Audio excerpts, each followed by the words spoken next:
जय भीम, नमो बुद्धाय साथियों, कैसे हैं। आजकल बड़ा हंगामा मच रहा है, बड़ा हंगामा चल रहा है कास्ट सेंसस के ऊपर। बिहार में जो कास्ट सेंसस हुई है एक नजीर है और पूरे देश में एक बड़ी सी आग लगा दी है, एक चहल पहल मचा दी है। और जो भाजपा और जो सो कॉल्ड सवर्ण नेता हैं, जो सवर्ण लीडरशिप है, चाहे भाजपा की हो या कांग्रेस की हो, वो उसके पक्ष में नहीं है। लेकिन कांग्रेस वालों को चुनाव जीतना है, इसलिए वो बोल रहे हैं, उनको ये अच्छा मुद्दा मिल गया।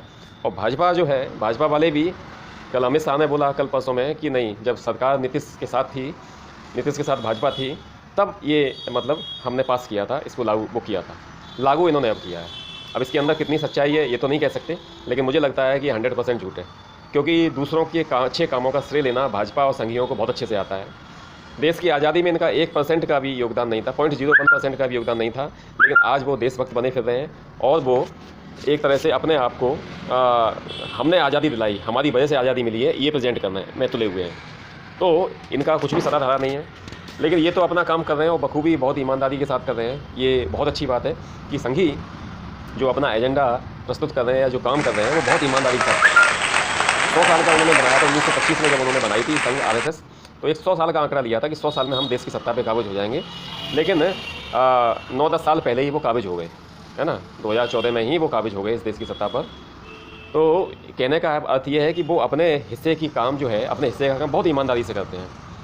बहुजन समाज के लोग, आज़ादी 1947 में मिली, संविधान 1950 में लागू हुआ। अगर संविधान बनने के बाद से भी देखा जाए, संविधान 50 में लागू हुआ तो 50 और 50 और ये 23, यानी 73 ईयर्स हो गए हैं। और वैसे 76 ईयर हो गए हैं, 47 से जोड़ा जाए तो 73 ईयर्स हो गए हैं। 2023 का एंड चल रहा है इस समय।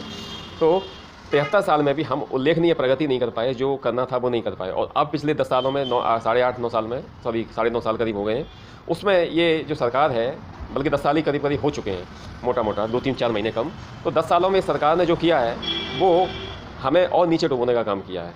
चाहे सरकारी नौकरियां, उन्होंने आरक्षण पे एक बार चोट करी थी तो हम लोग इकट्ठे हो गए, तो आरक्षण को उन्होंने छुआ नहीं। लेकिन एक नेता ने कहा था, नाम याद नहीं आ रहा है उस समय, कि हम इस आरक्षण को उस लेवल तक ले आएंगे कि आरक्षण का रहने का या नहीं रहने का कोई मतलब नहीं होगा। और यही हो रहा है, क्योंकि इन्होंने सारे PSU बेच दिए, सारे सरकारी विभाग ज़्यादातर ख़त्म कर दिए, कुछ को मर्ज कर दिया।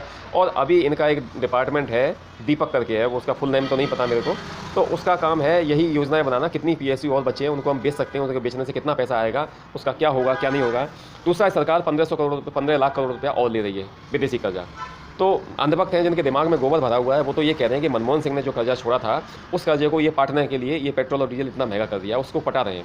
जबकि हकीकत क्या है? हकीकत ये है कि जितना कर्जा मनमोहन सिंह ने छोड़ा था उसका आज 3 से 4 गुना बढ़ चुका है। शायद 45 लाख करोड़ का छोड़ा था कर्जा, अब 1,45 या 50 लाख करोड़ के आसपास हो चुका है। ये मई के आंकड़े थे, तो आप समझ सकते हो क्या हो रहा है।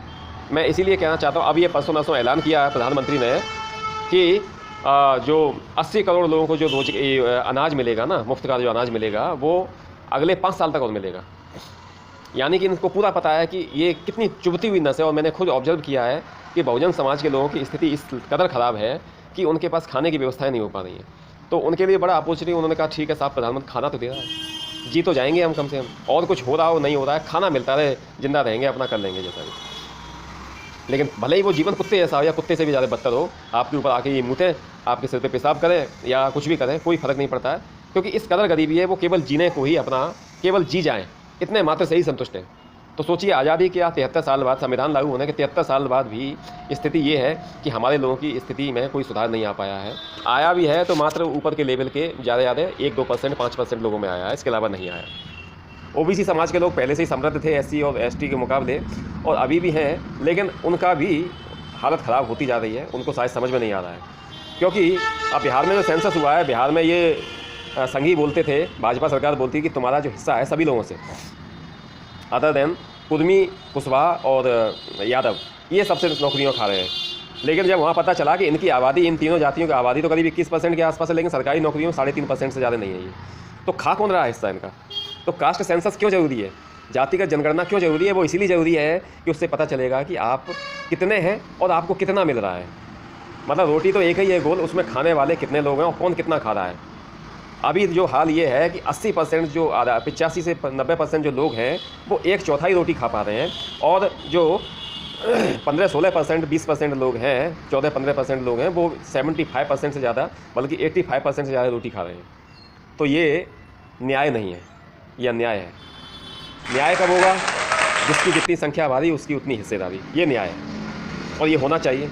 अब बिहार में 65% आरक्षण लागू कर दिया और सवर्णों के लिए, गरीब सवर्णों के लिए 10% जो EWS चल रहा है वो जोड़ दिया, 75%, और बाकी 25% जो है वो ओपन कैटेगरी रहेगी। तो ओपन क्या मतलब, वो ओपन कहते हैं लेकिन ओपन में भी जनरल ही जाते हैं।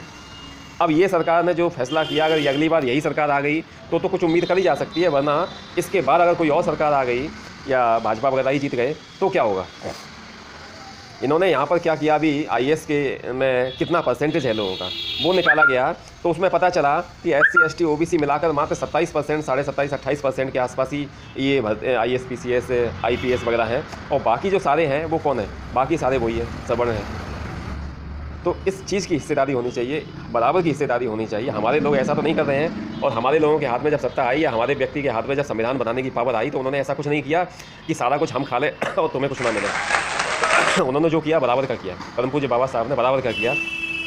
लेकिन उसका क्या है, हम लोग पढ़े लिखे नहीं थे, हम लोग उस सत्ता में नहीं थे, हम कहीं नहीं थे, व्यवस्था में नहीं थे, हम न्यायपालिका में नहीं थे, तो उसका भी हम अच्छे से उपयोग नहीं कर पाए। लेकिन फिर भी हमारे लोगों को जो प्रयास किया, हमारे लोगों को जो मौका मिला, उन्होंने प्रयास किया और वो आगे बढ़े।